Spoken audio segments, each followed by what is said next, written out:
오늘 오후 서해대교에서 화재가 발생해 양방향 도로가 전면 통제되고 있습니다. 진화에 나선 소방관 1명이 순직하고 2명이 부상을 입었습니다. 사고 현장에 YTN 취재기자 나가 있습니다. 김경수 기자.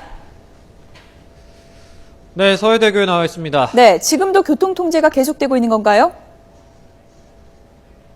네, 그렇습니다. 이곳 서해대교의 교통은 현재도 통제가 되고 있습니다. 우선 지금 제가 서 있는 이곳은 오늘 사고가 난 케이블의 모습을 볼 수 있는 곳입니다. 이곳을 보시면 바로 이 케이블인데요. 이 케이블이 지금 꺾여 있는 모습을 볼 수가 있습니다. 이 서해대교의 주탑과 연결된 케이블 144개가 있는데 그 중에 하나가 이렇게 꺾여 있습니다. 이 케이블은 길이가 50m에 달하는 대형 케이블인데요. 오늘 이 케이블이 이 낙뢰에 맞아서 화재가 발생하면서 끊어진 것으로 지금까지 이 사건 개요가 추정이 되고 있습니다. 현재 서해대교는 일반 차량은 다니지 못하고 있습니다. 앞서 10시 20분쯤에는 이 목포 방향 차로 하나를 잠시 개방을 해서 일부 차량을 통과시키기는 했지만 아직 통행이 완전히 재개된 건 아닙니다.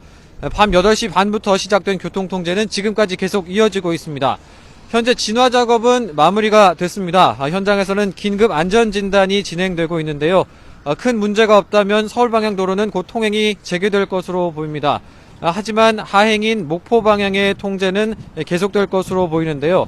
화재 잔해 수거와 도로 정리 작업에 시간이 더 걸리기 때문입니다.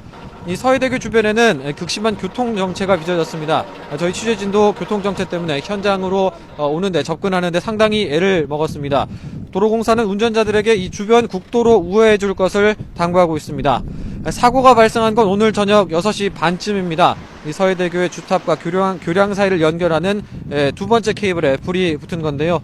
사장교인 서해대교에는 한쪽에 72개씩 모두 144개의 대형 케이블이 설치되어 있습니다.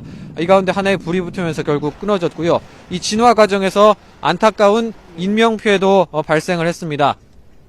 화재로 끊어진 케이블의 잔해가 아래로 떨어지면서 소방관 1명이 목숨을 잃고 2명이 다쳤습니다.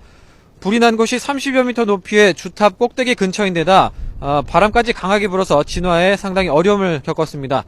현재 저도 몸을 가누기가 쉽지 않은 상황인데요. 앞서 말씀드렸다시피 발화원인은 낙뢰로 추정이 되고 있습니다. 하지만 이 서해대교를 자주 이용하는 운전자들은 며칠 전부터 주탑 케이블 공사가 진행되어 왔다고 주장을 하고 있습니다. 그러니까 보수 과정에서 발생한 어떤 결함 때문에 낙뢰가 발생했을 때 바로 화재로 이어지지 않았나 이런 추측이 나오고 있는데요.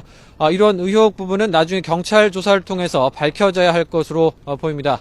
지금까지 서해대교 화재 현장에서 YTN 김경수입니다.